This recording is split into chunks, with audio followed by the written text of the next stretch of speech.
did you think it was going to be the war that it was? Yeah, I did. I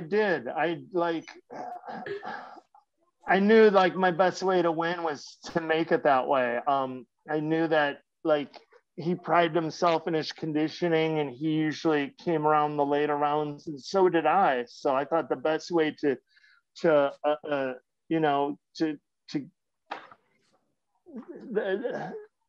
the best thing I could do is to jump on him early and to make him fight at a faster pace much earlier than he's used to. And I did. I wanted to set out and just set a torrid pace, and everything he came at me with, the answer right away. And because I knew he'd keep going. I knew he wouldn't like really try to pace himself. And it worked brilliantly. I just couldn't put him away in the second round when I had him hurt. And he was able to recover. And then I got as tired as he was. And I was dog shit for the third round.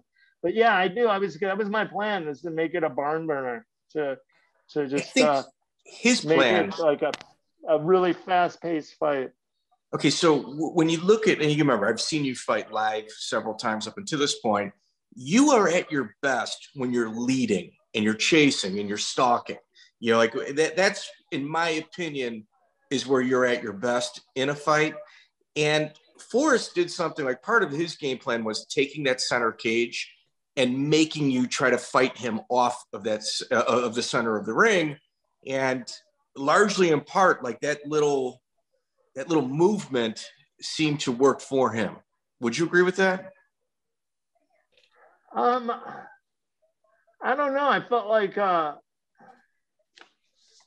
I was really beating his ass, and I was going to knock him out. I really did. I felt like I was going to stop him in that second round. I felt like everything was working fine. And I just gassed out. Like, I set too torrid of a pace for myself. And in the second round too, there's this point where we're on the inside, and I was able to get his head and boom, drill him with a knee that just landed flush, like so good. And then a short little right hand, right when Herb Dean walked in. It's hard to really see it, but that landed great, and he slumped back. And I knew he was hurt, and I was like, I got so excited, like, this is it, I'm gonna finish him.